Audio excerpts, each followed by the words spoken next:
The River Bride. Long ago, in the saltwater village of Iworie, the people lived in constant fear of the river. The river Ulloma was no ordinary river, it had a god who ruled its depths, and his anger brought storms, floods, and famine. One year, the river rose higher than ever, swallowing farms and drowning fishermen. The people cried out to their oracle for help.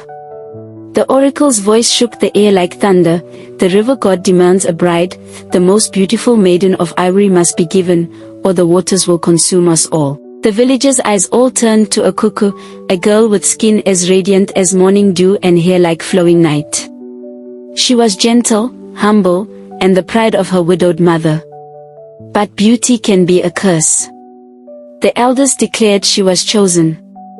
A cuckoo wept and begged, "Must I be the sacrifice?" Her mother clung to her, screaming, but the village had made its decision. On the seventh night, under a full moon, a cuckoo was led to the river's edge, dressed in white cloth, her body adorned with cowries and palm oil.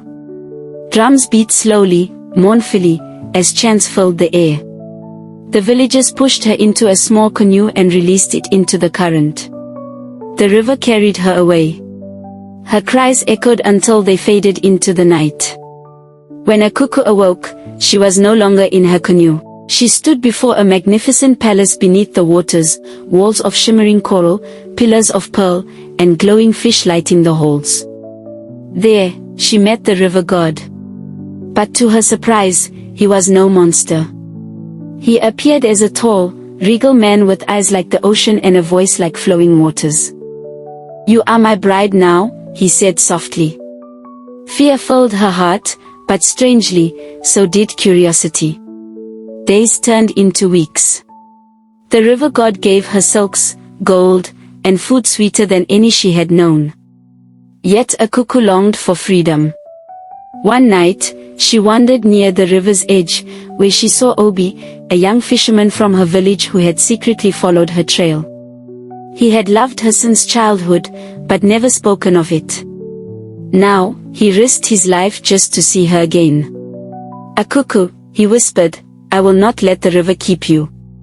I will fight for you." Torn between duty to the god and love for Obi, a cuckoo's heart became a battlefield. The river god discovered her meetings with Obi. His calm face twisted with rage. "You dare betray me," he thundered, and the waters shook violently. But a cuckoo stood tall, her voice steady, "You may own my body, but not my heart." The god roared, summoning waves to drown Obi, but the young fisherman raised a charm his grandmother had given him, a shell blessed by the ancestors. The waters calmed. The river god recoiled. For the first time, he tasted fear. With the power of love and the blessing of the ancestors, a cuckoo and Obi fled from the river palace. The waters rose to chase them, but the gods themselves intervened.